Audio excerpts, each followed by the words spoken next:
Hi guys, welcome to another episode of Racing Extra. Our next guest is Michael Costa, a new young trainer. How are you, Michael? Good, thanks. Thanks for having me, gents. Mate, just a little bit of a background for the audience. I sort of came across you when you were at the Kevin Moses stable, but before that you were a steward, and just tell us a bit about your background of horse racing.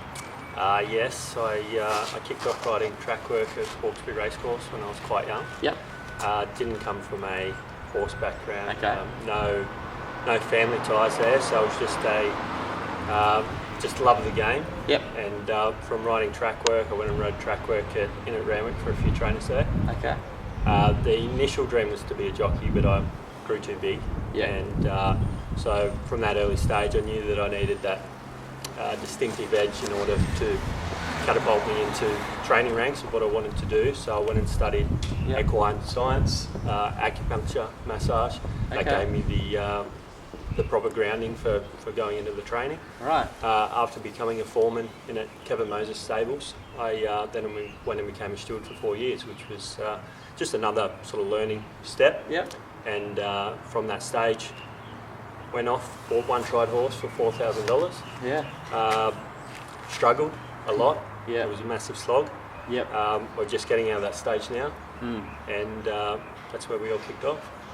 Well, you've covered most grounds there, I suppose, from your apprenticeship in the industry. Let's talk about the track work first, because we, as punters, we always like to think, track work riders have the greatest sort of information and stuff like that. Well, tell us what it's like being a track work rider, and do you get good feels for horses, or you have to sort of keep them under a throttle?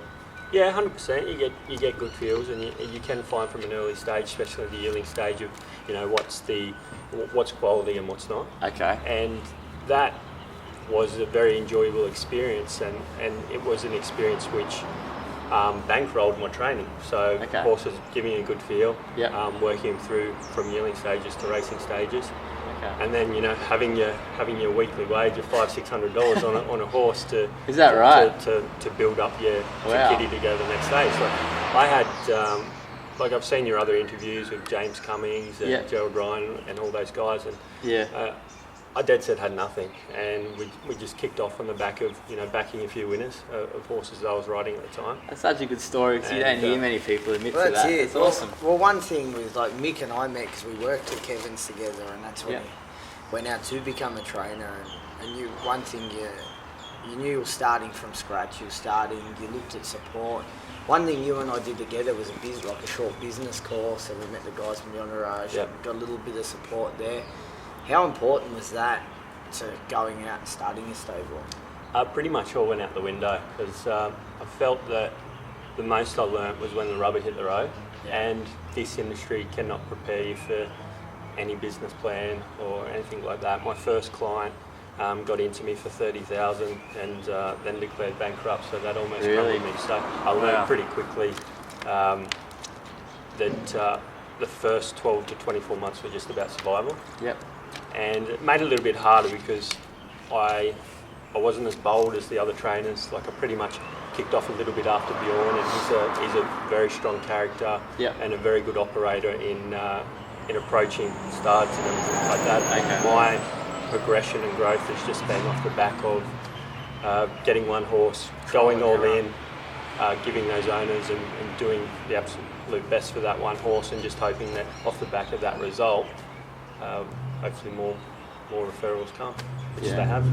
Yeah, and we hear, you've got the big name trainers at the moment, your Wallers and your Waterhouses and the Cummings and so forth, but then you have your next tier of trainer who, without naming names, there's a level ground of 20, 30 trainers that a lot of people would know household names, and you're one of them as well.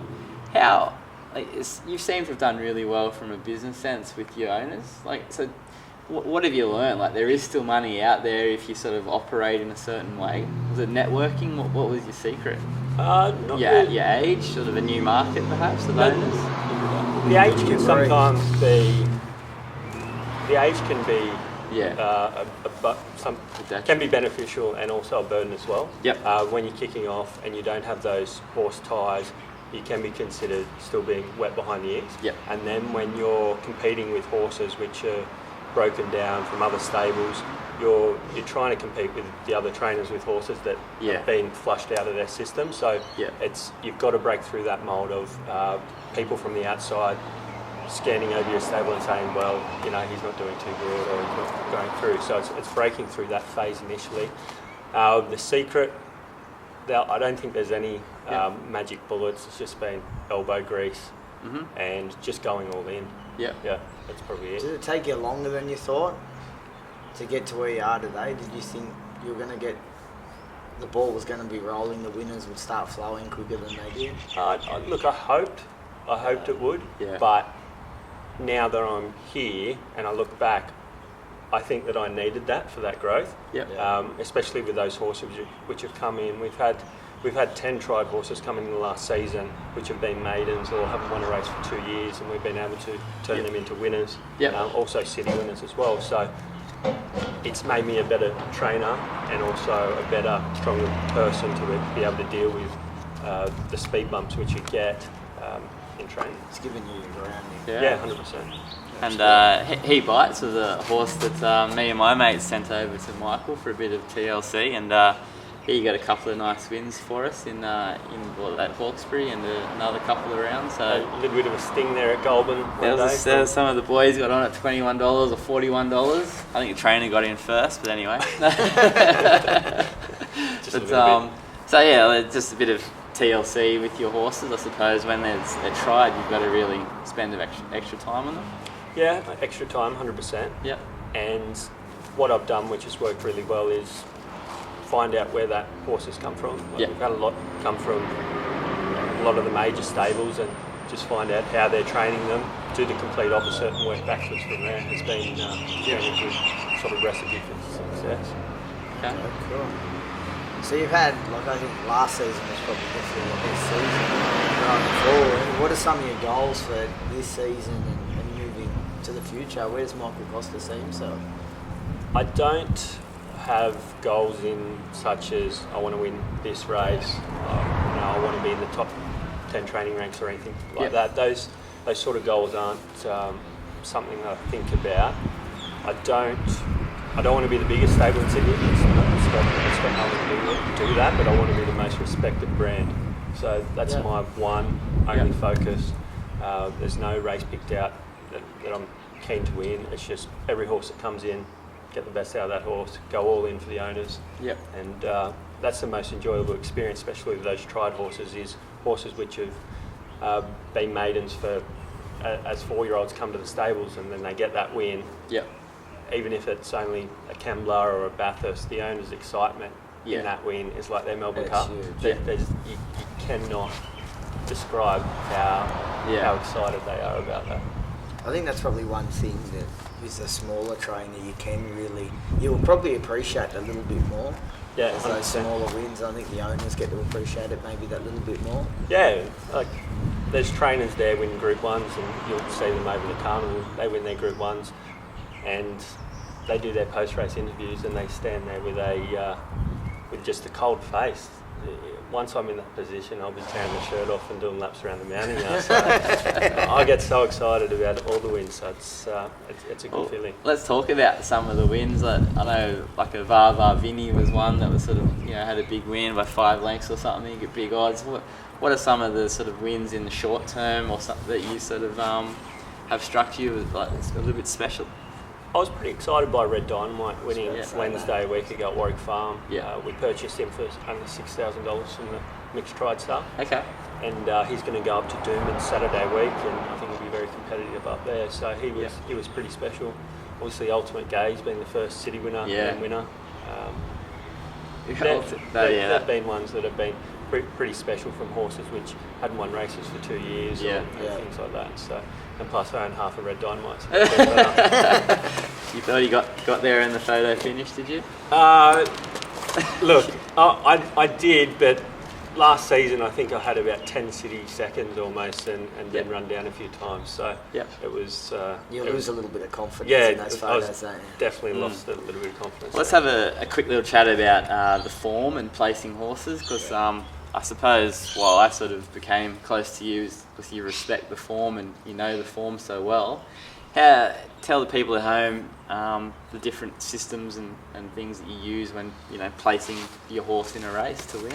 Yeah, so it's a little bit of a two-pronged attack. Yep. I use a rating system Yep. At nomination, so that just gives me the guide of what's the harder race and where I should be placing that horse. So Yeah. I do feel that there is a lot of people that look at the form and just see the last start winners, where you can easily go into one of those races being an easier race than say a harder ratings race, which may not have as many of those last start winners. So Yep. the ratings is a massive thing that I use. Yep.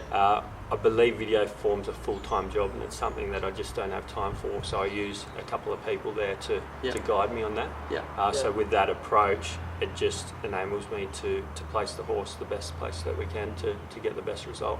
So it's kind of a team effort, is what you're saying. Yeah, 100%. I truly believe you're only as good as your team, and I don't think I'm extremely blessed to have that form team behind me to point me in the right direction, so I can keep the focus on moving the horses forward and presenting them at the races spot on when they're ready.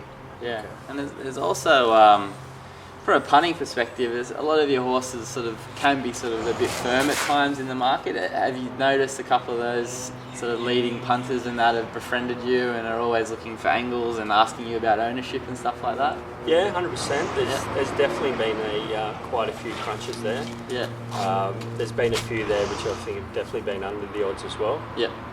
But it does seem like the market respects the new breed brand, which is a good point in the direction. Yeah. But you will see that a lot of our winners are at a decent price as well. So there's not really a pattern there. Yeah, you can sneak a few under the guard as well. Yeah. So yeah, absolutely. So. Are there any little hints and tips that the viewers can look out for when you're trialling a horse, for example? Are you similar to the Godolphin method, like nice and quiet, or are you always looking for something different for each horse? Yeah, 100% different for each horse. So it depends on where the horse is at, what stage they're at, where they're heading. So it'll generally be the first trial will be pretty soft. Yep. And then if they need it, they'll have a decent second trial.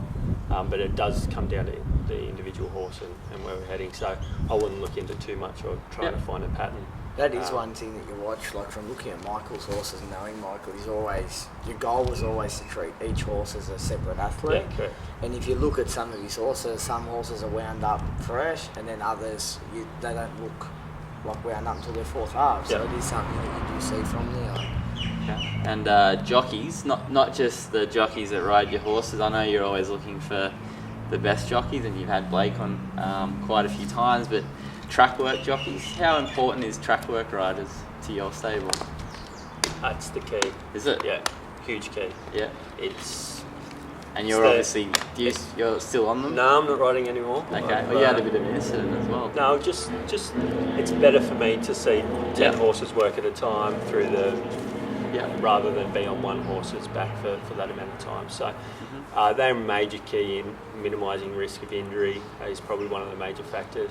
Yeah. Getting that guidance of how many gallops they need to bring them up to that mark, and keeping the same track work rider on through a prep is very important as well. Okay. You can find that different track work riders will show up on horses in different injuries, different sore spots, the way the track work rider carries themselves on the different horses. So it's a big puzzle of selecting the right rider at home as is for putting the right jockey on race day. Okay. And so when you're looking at putting jockeys on, how do you go about with using that? Obviously being a smaller trainer, it can be harder getting a lead, but how do you go with putting an apprentice on, say, to trying to get someone like Shin or one of those other guys? Look, I'm pretty lucky. I've got a good relationship with a select few. Obviously everyone says you want to get the best jockey on race day, especially when you come to town, but for where I'm at, Shin, Clipperton, they share my vision. They see how hungry we are. When you put them on, they're so eager to win. They know what even a midweek means to me. Yeah. Whereas Bowmans and Schofields and everything like that, which are great, fantastic riders, they probably don't have that complete understanding of how important that that win history. So I would. It's just because that they don't have that information about what I'm doing here, and I haven't had that great relationship with them. I hope I do get that relationship as we grow, but I've got that good relationship with the Shin and Clipperton, and I think Clipperton in the next 5 to 10 years is just going to own the jockey ranks. I'm in love with him. I think he's honest. He's riding great, and you can just see how hungry he is in that progression. He's definitely coming in, and Shin's obviously already there. I think one thing with Clipperton is he's modelled himself off Shin. Yeah. And you can see that a lot, and that's probably one bonus for him. If he can get there, that's where he will be. Hopefully he can dance a little bit better than Blake. Hello Blake, if you're watching. Before we finish up, mate, let's talk about some of the horses that you're most excited about in the stable. What can the viewers at home look out for in the coming weeks and months? Any particular? Yeah, well, like I said, Doomben on the 19th for Dynamo Thursday. He's thrived since his last run. He probably looks better in the coat going into this run than he did last run, so he'd be definitely worth following pending nominations. It's been one that took a little bit longer to get fit than probably you thought, wasn't he? Yeah, he was. He was unlucky in his first couple of starts as well. Lunged at the gates first start, and a few things didn't go right in the beginning of the preparation, but he's definitely one. I've got a nice little filly called Viaductress, which is it's exploded in a first couple of trials. She's only 420 kilos, but she is that right? The Painted Firetail trial, if you've seen that, dig out that. It was quite a speedy effort, wasn't it? Yeah, look, she'll be short. She's going to Kembla on Saturday, but she's had to go to an open maiden. She's a 3-year-old just based on, she drew 18 on Tuesday. She's definitely one to watch. We've got a unraced stallion called High Citadel, who just had his first trial last Friday. He looks to be very, very special. And then, look, 85% of the stock are sort of yearling now turned 2-year-olds. Yeah, that's huge. 85% of your horses are yearlings and 2-year-olds. That's you're going to have a lot of horses over the next couple of months, isn't it? And their quality. It's going to be the first time where I can compete on quality with the pedigree, the type, the way they're broken in. I've got Group 1 winners by Group 1 winners now. There's serious quality there, and I'm just so excited to take them to the next level. Have you got a few that will make it to those first Randwick trials, the 2-year-olds, or will you wait till the Warwick Farm ones and pick off a few there? Yeah, look, there's one or two which will be aiming up quite early. But it's not something. Those first trials aren't something I'm targeting. I've got a few that will head to the English Nursery, and then there'll be two targeted at the Magic Million. So we'll see if we can get there. But they'll filter out through the whole season, and they'll be the ones which put me into that. They'll make the ripple for me. All right, Michael Costa, exciting and obviously a very strategic thinking trainer, which is good, and a young trainer coming through the ranks. So Mick, thanks for joining us. Thanks for having me. And best of luck in the next coming months. Cheers. Cheers.